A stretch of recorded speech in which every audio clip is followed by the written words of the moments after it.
नमस्ते दोस्तों, मैं हूं डॉक्टर देवेंद्र धवन और आपका एक बार फिर से स्वागत है मेरे यूट्यूब चैनल पर। चैनल को यदि आपने अभी तक सब्सक्राइब नहीं किया है तो सब्सक्राइब कर लीजिए ताकि आपको रेगुलर अपडेट्स मिलते रहें।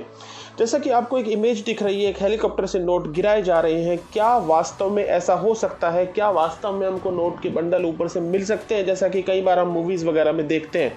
एक्चुअल में हेलीकॉप्टर मनी का कंसेप्ट क्या है और क्यों ये चर्चा में आया है? क्योंकि कुछ दिन पहले के चंद्रशेखर राव, जो कि तेलंगाना के मुख्यमंत्री हैं, उन्होंने केंद्र सरकार और आरबीआई को कहा कि राज्यों को हेलीकॉप्टर मनी उपलब्ध कराई जाए। हालांकि हेलीकॉप्टर मनी का कंसेप्ट नया नहीं है। 1969 में अमेरिका के अर्थशास्त्री मिल्टन फ्रीडमैन ने हेलीकॉप्टर मनी का कंसेप्ट दिया था। आखिर क्या है ये कंसेप्ट, इसे समझते हैं।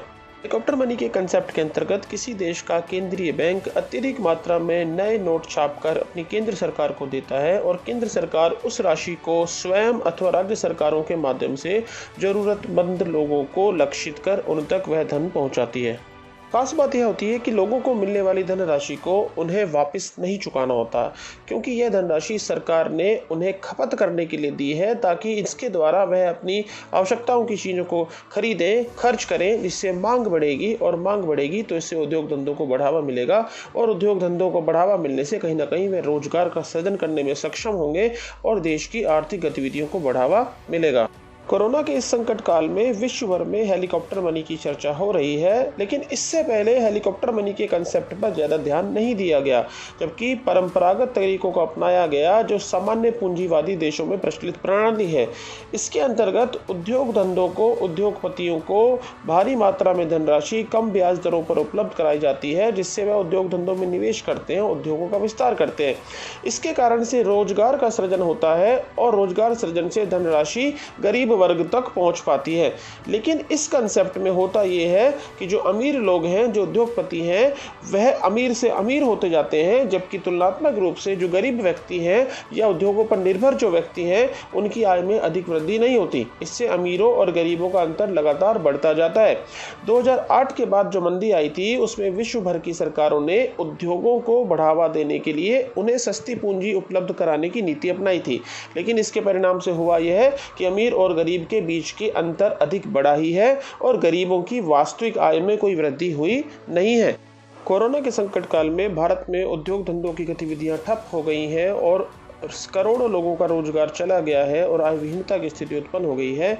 ऐसी स्थिति में भारतीय उद्योग परिसंघ ने केंद्र सरकार को सिफारिश की है कि भारत में सभी श्रमिकों के खातों में 5-5 हज़ार रुपये उनके खातों में सीधे पहुंचाए जाएं। साथ ही साथ उद्योग धंधों को भी बढ़ावा देने के लिए उन्हें भी प्रोत्साहन दिया जाए। लेकिन अब देखने वाली बात यह है, क्या केंद्र सरकार वास्तव में हेलीकॉप्टर मनी जैसे कंसेप्ट का प्रयोग करती है या नहीं करती? फिलहाल केंद्र सरकार लोगों को राहत पहुंचाने के लिए और उनकी आवश्यकताओं की कुछ हद तक पूर्ति हो सके, इनके लिए 500 रुपया 3 महीने तक जनधन खाता धारक महिलाओं के अकाउंट में पहुंचाने की योजना चला रही है। इसके साथ दिल्ली में केजरीवाल सरकार भी टैक्सी चालक, ई रिक्शा चालक, श्रमिकों आदि के खातों में 5-5 हज़ार रुपये सीधे पहुंचाने की स्कीम चला रहे हैं। उत्तर प्रदेश की सरकार भी श्रमिकों के खातों में सीधे धन भेजने की व्यवस्था कर रही है और तेलंगाना में भी सीधे ही श्रमिकों तक धन पहुंचाया जा रहा है। ऐसे में यदि केंद्र सरकार हेलीकॉप्टर मनी वाले कंसेप्ट को अपनाती है तो राज्य सरकारों के पास और अधिक धन उपलब्ध हो सकेगा। राज्य अपने नागरिकों के हितों की बेहतर देखभाल कर पाएंगे। अब तक आपका ये भ्रम तो दूर हो ही गया होगा कि हेलीकॉप्टर से सीधे नोट नहीं गिराए जा सकते, अपितु सीधे लक्षित व्यक्तियों के खातों में ही धन पहुंचाया जा सकता है। और अमेरिका में भी सभी लोगों तक $1,000 पहुंचाए जाने की मांग उठ रही है। मैं तो यह भी कहना चाहूँगा कि यदि सरकार अपनी नीति में किसानों, श्रमिकों, निम्न आय वर्ग के लोगों को अधिक धन पहुंचाने की नीति अपनाए तो उनके द्वारा जो मांग उत्पन्न होगी, उससे बड़े उद्योग धंधों का तो सतही विकास होने लगेगा। फिलहाल जरूरतमंद लोगों तक तुरंत आर्थिक सहायता पहुंचे, इसके लिए मांग राज्य सरकारों और भारत सरकार से की जानी चाहिए।